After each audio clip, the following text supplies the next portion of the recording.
গিরগিটি সাংবাদিকতা নিয়ে বিতর্ক। আপনারা সবাই জানেন, গত বুধবার আমাদের সম্পাদক মাহমুদুর রহমান গিরগিটি সাংবাদিক নামে একটি মন্তব্য প্রতিবেদন লিখেছিলেন দৈনিক আমার দেশ পত্রিকায়। আর মাহমুদুর রহমানের লেখা মানি তো বুঝেন, ভাইরাল। তার লেখার যে ক্ষুরধার, যে তির্যক, তা আঘাত করবেই, ছুরির মতো কাটবে। সেই লেখাটি লেখার কারণে মাহমুদুর রহমানকে 4টি অভিযোগে অভিযুক্ত করেছেন। এক, টাটার বিনিয়োগ নিয়ে মাহমুদুর রহমান কি নাকি ভারতের পক্ষে ছিলেন। এটা কি দুনিয়ার ইবলিশও বিশ্বাস করবে না। ফুলবাড়ি হত্যা নিয়ে বিতর্ক, মাহমুদুর রহমান নাকি এটার জন্য দায়ী। শাহবাগী আপনার এই ব্লগার হত্যা, এটার জন্য নাকি মাহমুদুর রহমান দায়ী। শেখ হাসিনাও দায়ী করে নাই, কিন্তু মর্তুজা দায়ী করেছে। আর 21 পদক পাওয়া নিয়ে মাহমুদুর রহমানকে অভিযুক্ত করেছে। মাহমুদুর রহমান কি এসব 21 পদক টদক চায়? যে নাকি দেশের জন্য জীবন দিতে সেই 12 বছর আগে প্রস্তুত ছিলেন, তাকে অভিযুক্ত করা হয়েছে 21 পদক নেওয়ার জন্য তিনি নাকি লবিং করেছেন। প্রশ্নই আসে না, এ কথা আসলে কেউ বিশ্বাস করে? তবে মাহমুদুর রহমান চ্যালেঞ্জ ছুড়ে দিয়েছেন মর্তুজাকে।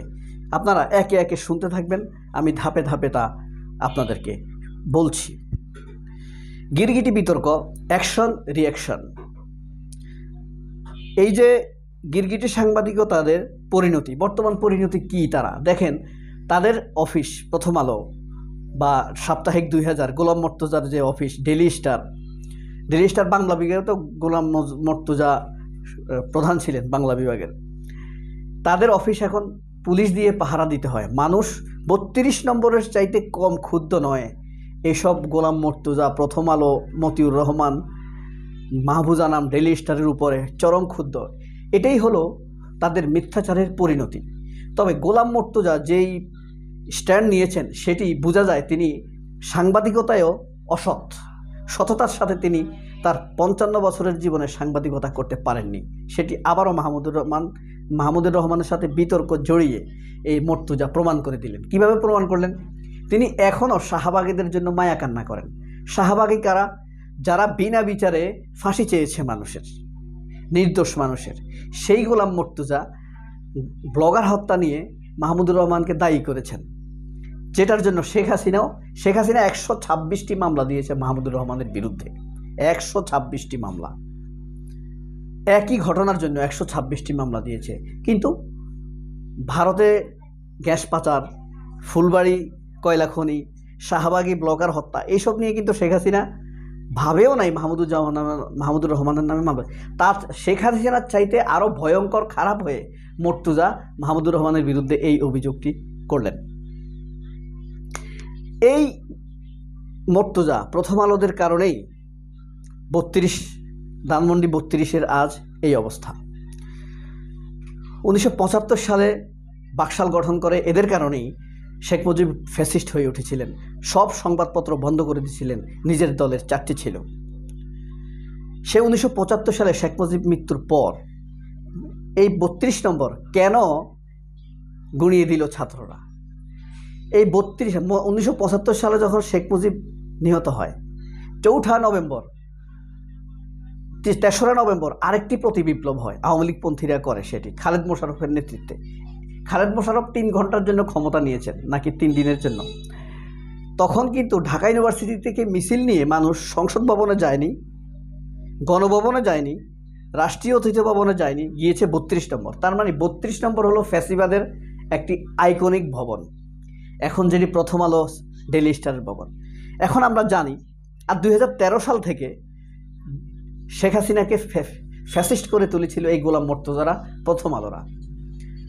শেখ হাসিনার আদালত যখন কাদের মোল্লাকে যাবজ্জীবনের নির্দেশ দিল, তখন এই গোলাম মর্তুজারা মিছিল করেছে, শাহবাগ বসিয়েছে, ফাঁসি চাই বলে, বিচার না বলে বলেছে ফাঁসি চাই, মানে মৃত্যু চায়।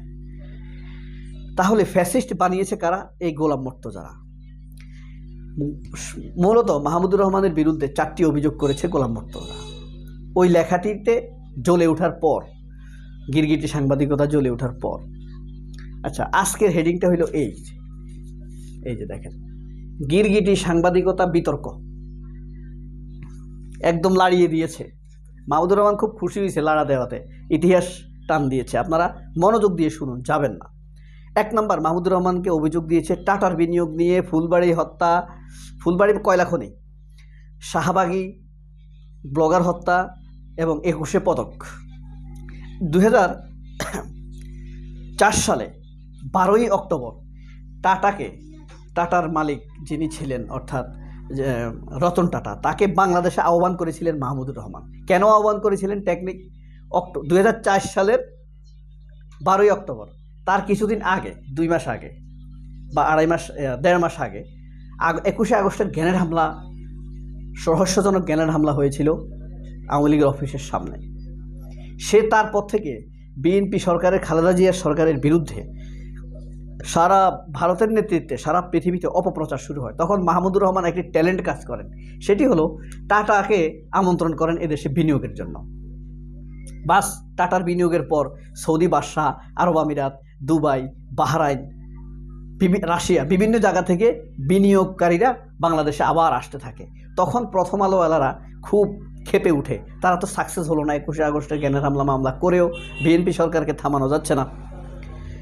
তখনই মাহমুদুর রহমান যখন টাটার সাথে আলাপ করেন গ্যাস নিয়ে, গ্যাসের দাম কি হবে, $3.70 হবে গ্যাসের দাম। 2টি প্রস্তাব, এক হলো পরবর্তীতে কতটা বাড়ে, আগামী বছর যদি গ্যাসের দাম বাড়ে টাটা বাড়িয়ে দিবে। আর আরেকটি প্রস্তাব হলো 5 বছর বাংলাদেশ গ্যাসের দাম বাড়াতে পারবে না, এরপর আন্তর্জাতিক বাজারের দাম অনুযায়ী বাড়াবে। পরবর্তীতে দ্বিতীয় পরিকল্পনাটি গ্রহণ করে টাটা, সেটি হলো 5 বছর দাম বাড়াবে না, 5 বছর পর আন্তর্জাতিক বাজারে যদি বাড়ে সেই হিসাবে দাম বাড়াবে। তখন মাহমুদুর রহমানের সহযোগী ছিলেন, বিনিয়োগের সহযোগী ছিলেন নাসির উদ্দিন, বর্তমান নির্বাচন কমিশনার, আব্দুর রশিদ, বর্তমানে তিনি এই আমলাতন্ত্রের প্রধান ডক্টর ইউনূস সরকারের, মোশাররফ, AKM মোশাররফ, তিনি শেখ হাসিনার ক্যাবিনেট সচিব ছিলেন। অর্থাৎ কত যোগ্য ছিল তারা, বুঝতে পেরেছেন? সেই লোকগুলোর সাথে গোলাম মর্তুজা ইচ্ছা করলে আলাপ করতে পারত মাহমুদুর রহমানের বিরুদ্ধে অভিযোগ উত্থাপনের প্রমাণ বাইর করার জন্য। গোলাম মর্তুজা এটা বের না করে নিজের ইউটিউব চ্যানেলে মাহমুদুর রহমানের বিরুদ্ধে অনবরত কথা বলেছেন। মাহমুদুর রহমানও সেই সবকে চ্যালেঞ্জ ছুড়ে দিয়েছেন গোলাম মর্তুজাকে।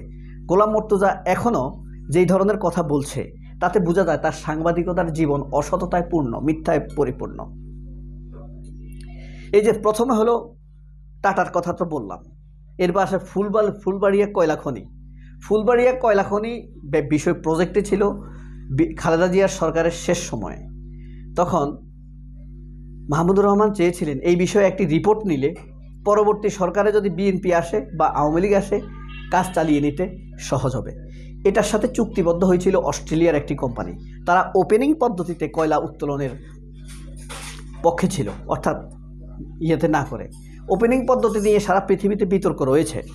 কিন্তু রিপোর্ট দেওয়ার আগেই প্রথম আলো, দেবপ্রিয় ভট্টাচার্যরা, গোলাম মর্তুজারা মাহমুদুর রহমানের বিপক্ষে মারাত্মকভাবে লেগে যায়। মাহমুদুর রহমানের নামে তখন কার্টুন ছেপেছিল তারা, মাহমুদুর রহমান নাকি ভারতপন্থী। এই কথা বললে হাসি আসে।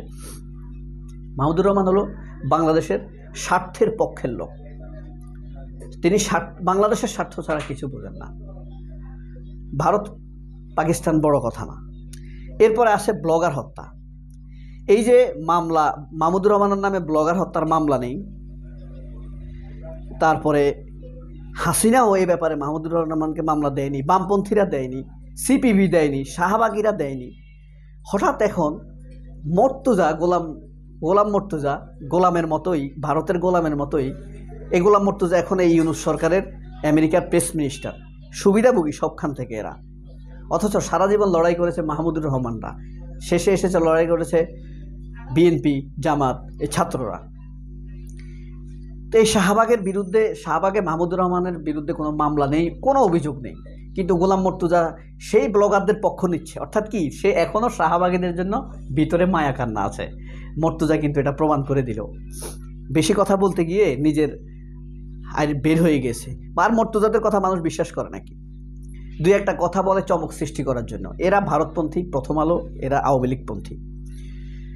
এখন মাহমুদুর রহমান কিন্তু গোলাম মর্তুজার নামে মানহানির মামলা দিতে পারে।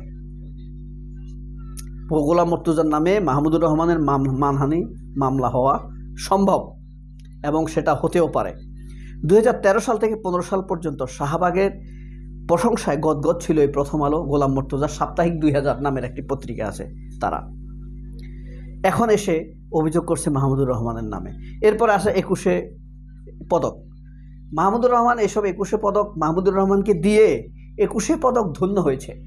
আপনারা মনে রাখতে পারেন ব্রায়ান চার্লস লারাকে জিনিয়াস বলা হতো, যা জিনিয়াস অফ দ্য ক্রিকেট। তখন তাকে প্রশ্ন করলো সাংবাদিক যে আপনাকে যে জিনিয়াস বলা হয় আপনার কেমন লাগে? তখন ব্রায়ান লারা বলেছেন জিনিয়াস শব্দটি গৌরবান্বিত হয় আমাকে আমার নামের আগে লাগতে পেরে, আমার নামের আগে বসতে পেরে। 21 পদক গর্বিত মাহমুদুর রহমানের নামের আগে বসতে পেরে, কারণ এত যোগ্য লোককে 21 পদক আর কখনোই দেওয়া হয় নাই বলে আমি বিশ্বাস করি। আমি অন্তত দেখি না এত বড় দেশপ্রেমিক যাকে 21 পদক দিয়েছে। এটা 21 পদক নিজেই গর্বিত। এবং মাহমুদুর রহমান আরও বলেছে আপনি তো এখন সরকারের সাথে ভালো সম্পর্ক মর্তুজার, আপনি বলেন যাতে আমাকে না দেয়, এটার জন্য আমি লালায়িত নই। এটা হলো দেশপ্রেমিকের স্পষ্ট উচ্চারণ। এরপরে দেখেন 2006 সালে ট্রানজিটের জন্য দেবপ্রিয় ভট্টাচার্য, এই মর্তুজা, এই প্রথম আলো দেশে বিদেশে সভা সেমিনার করে ট্রানজিট দেওয়ার জন্য ব্যাপক লবিং করেছে, তারা মানুষের ব্রেন ওয়াশ করেছে। কিন্তু এখন তো আওয়ামী লীগ সরকার এসে ট্রানজিট দিল, 7,000 কোটি টাকা খরচ হয়েছে এই ট্রানজিটের জন্য বাংলাদেশের। এই 13 বছরে আয় হয়েছে কত?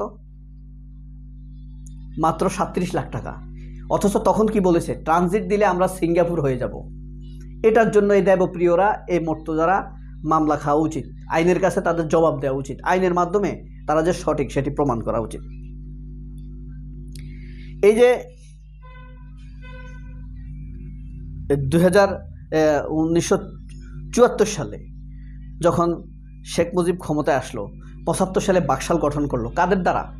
এই বামপন্থীদের খোঁচাখুচিতে শেখ মুজিব বাকশাল করে ফ্যাসিবাদ হয়েছে। 2013 সালে শাহবাগ বসিয়ে হাসিনাকে ফ্যাসিবাদী বানিয়েছে, 24-এ হাসিনা পালাতে হয়েছে, 75-এর 15 আগস্ট শেখ মুজিবকে চিরতরে চলে যেতে হয়েছে পৃথিবী থেকে। এই বামপন্থীদের উস্কানির কারণে দুইটা লোকই বাপ মেয়ে ফ্যাসিবাদী হয়েছে। 75 বলেন আর 25 বলেন, সব কিন্তু সব কিছুর পিছনে উদ্দেশ্য ছিল, খারাপ উদ্দেশ্য ছিল এই গোলাম মর্তুজাদের পূর্বপুরুষদের। কেমন লাগলো তার জবাব, চ্যালেঞ্জ? সবাই অনেক ভালো থাকবেন। আল্লাহ হাফেজ, আসসালামু আলাইকুম।